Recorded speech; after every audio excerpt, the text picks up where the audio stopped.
Esto que ven, estoy seguro que no les parece nada extraordinario. El proceso de urbanización global insostenible, imparable, pero con grandes beneficios, pero haciéndose también desde una forma que no es siempre sostenible y que requiere de esfuerzos de cada uno de nosotros para traerlo en el cauce de la prosperidad y la sostenibilidad. Recientemente celebramos en octubre del año pasado la tercera conferencia mundial, una conferencia que se hace cada 20 años, llamada Hábitat 3, en el que hicimos algunos análisis comparativos que sirvieron de soporte científico y de soporte técnico y político a las discusiones sobre las deliberaciones de la nueva agenda urbana. Y me gustaría reflejar en algunos de estos puntos y algunos de estos cambios y las implicaciones que han tenido en el proceso de desarrollo de urbanización. Uno muy claro y simple es que en estos 20 años, 96 Estambul a Quito 2016, la población mundial urbana se incrementó en 1,4 millones de habitantes. Y como lo pueden ver en este gráfico azul, el azul más fuerte corresponde a los países en vías de desarrollo. Una parte muy limitada de solo 4 o 5% a los países desarrollados. Sin embargo, este rojo que ven es que Asia tomó el 75% del total del desarrollo urbano, lo que trae grandes ventajas, lo que trae grandes desafíos y oportunidades, y me gustaría referirme a algunos de ellos. En estos mismos años, la población en ciudades de más de 1 millón de habitantes se incrementó en 159 y curiosamente, de nuevo, 95-96% de 1 millón de habitantes se dio en el sur global. Asia contribuyó con 75% de estas ciudades millonarias, digamos.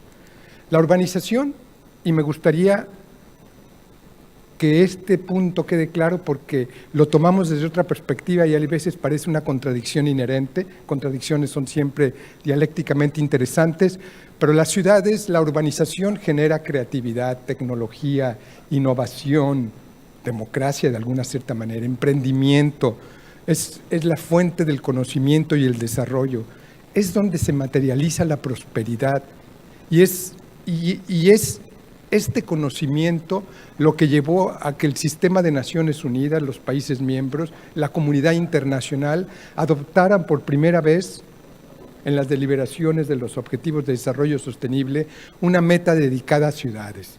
Esta meta reconoce que las ciudades son como un hilo visible o invisible que conecta todas las metas del desarrollo.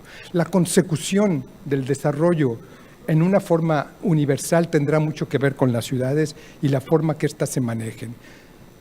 Tal vez uno de los cambios paradigmáticos, un poco invisibles pero importantes que se dieron en estos años, es que hace 20 años, si leemos los documentos preparatorios de la Conferencia de Estambul, las ciudades aparecían como soportes neutros, como plataformas, como lugares donde se formulaban políticas y se podían cambiar, políticas que eran aespaciales.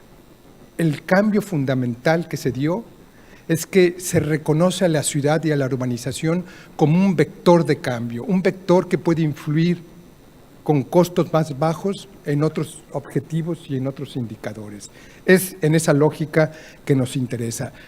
Es innegable que la urbanización va de la mano y ha generado riqueza y desarrollo en los países. Este gráfico que ven por un lado, el ingreso per cápita aumenta, la urbanización aumenta. No hay país en la historia de la humanidad que se haya desarrollado sin urbanizarse.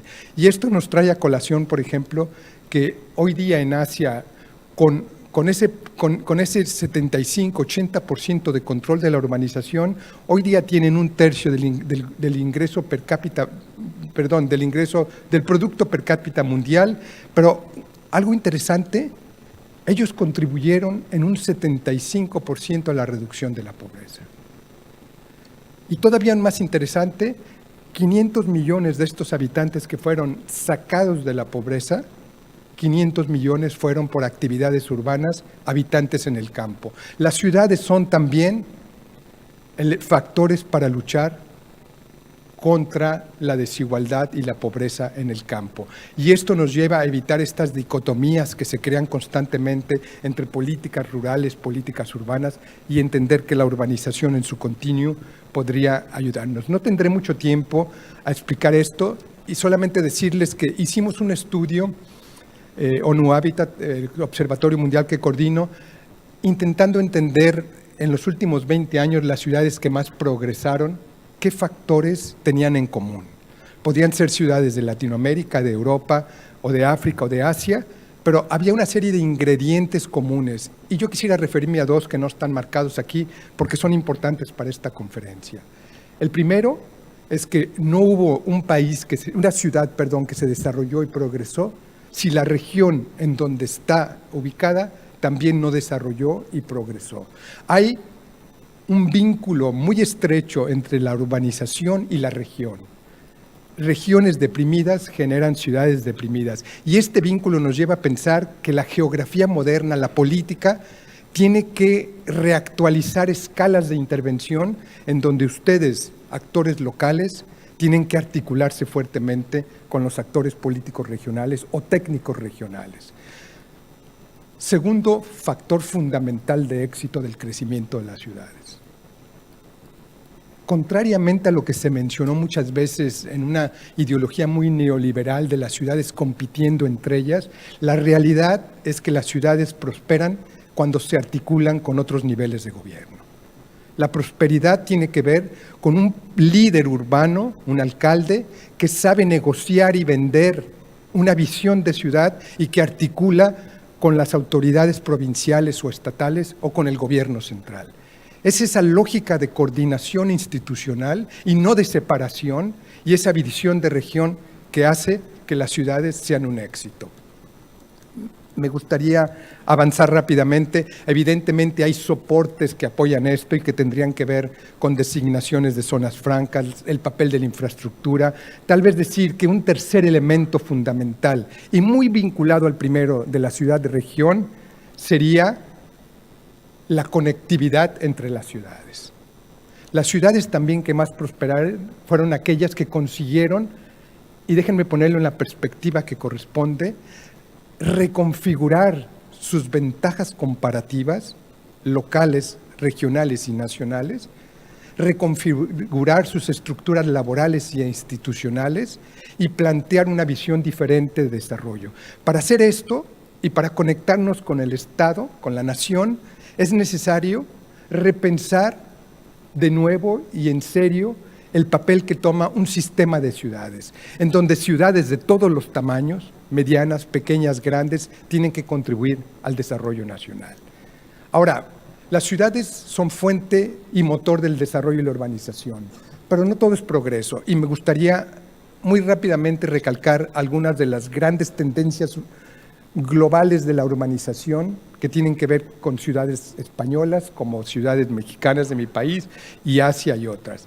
Un dato muy interesante es que del 96 Estambul a Quito, el 75% de las ciudades creció más desigual. La desigualdad se apoderó del desarrollo urbano, impidiendo que los beneficios que la urbanización genera se hicieran de una prosperidad compartida. Significa que el 75% de los habitantes urbanos están viviendo en ciudades que les niegan la posibilidad de tener acceso a los recursos, oportunidades, ingresos que las ciudades generan. Todavía un tercio de los habitantes mundiales, casi el 28%, viven en asentamientos informales, favelas, campamentos, el nombre que le queramos dar, pero esta desigualdad en el espacio se traduce en la imposibilidad de llevar esos bienes públicos y servicios. 80% del crecimiento en términos de empleo se hizo en los tres grandes continentes del sur global a partir de mecanismos informales. El tiempo que me queda me gustaría dedicarlo a un elemento muy importante, que es por qué la urbanización, que puede conllevar todas esas ventajas, se ha visto limitada en sus procesos. Y nos encontramos 3 o 4 grandes factores generales que están conspirando contra el desarrollo y la prosperidad sustentable. El primero es que hoy día tenemos más tecnología, tenemos mejores gobiernos, más institucionalidad, tenemos una sociedad civil más fuerte, pero a pesar de eso, el 37% del crecimiento urbano mundial, solo el 37% se planeó. Respondió a regulaciones, respondió a planos locales, respondió a expectativas que se habían marcado. El resto se escapó. Un dato muy interesante, en Europa hasta un 20% de la urbanización se hizo fuera de esos registros y esos mecanismos de planeación.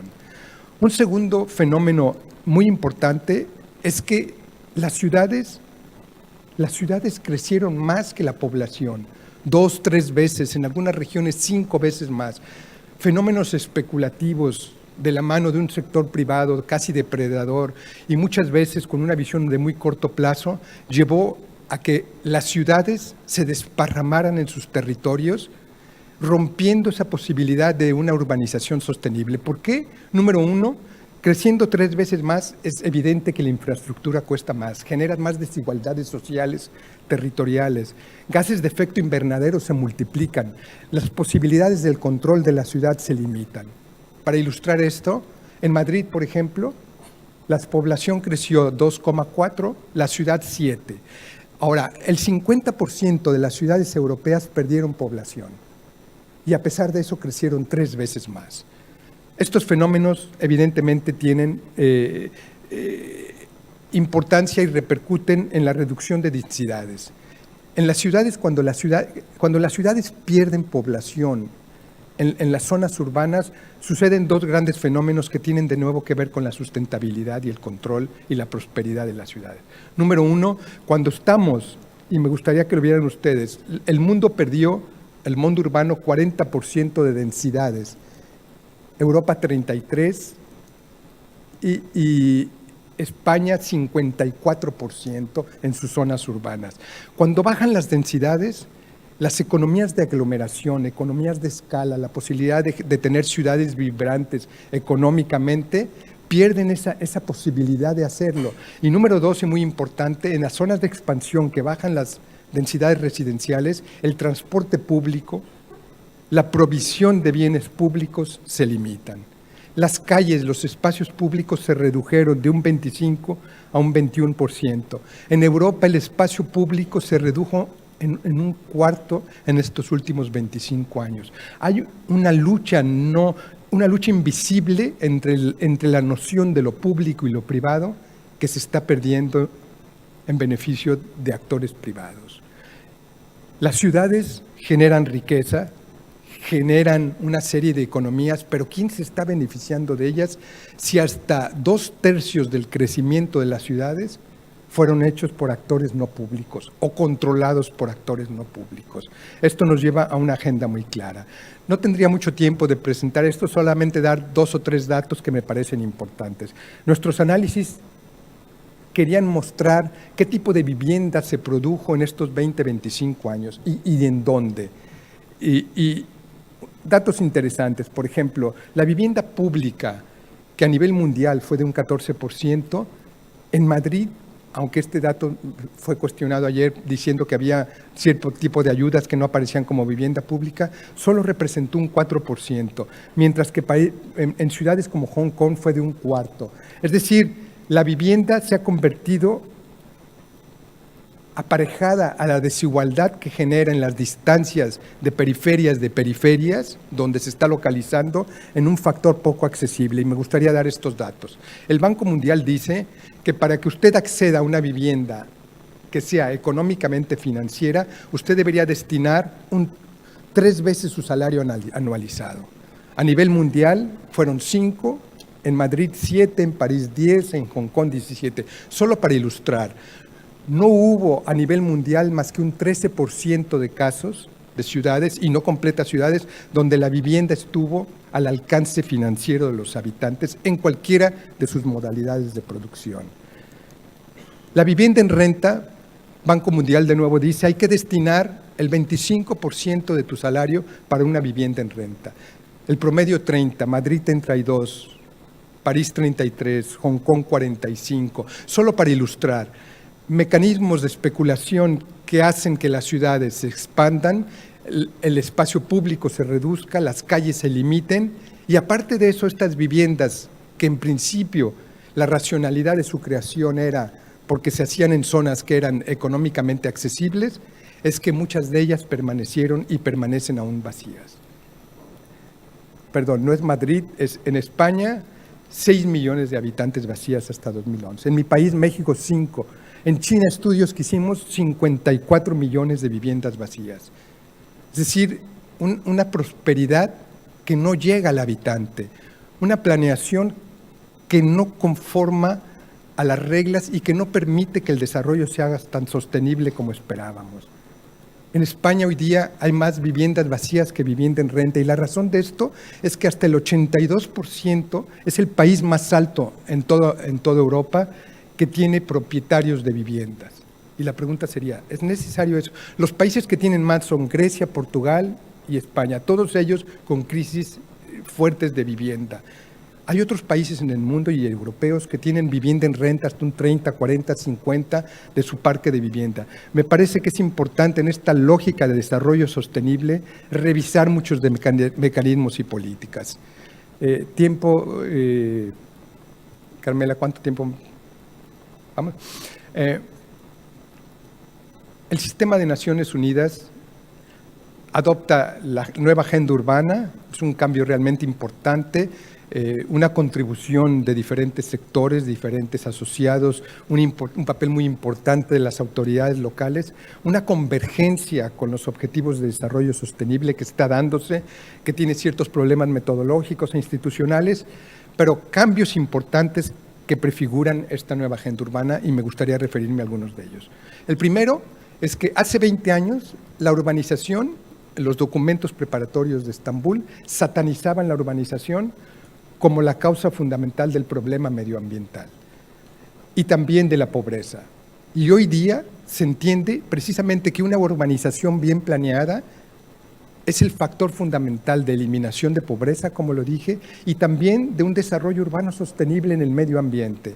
Este cambio me parece radical e importante entenderlo en esta visión positiva, en donde la urbanización se convierte en una fuente de riqueza, pero deberíamos, a través de una serie de mecanismos, capturar esa riqueza para que las autoridades locales y otros gobiernos pudieran beneficiarse de ellas.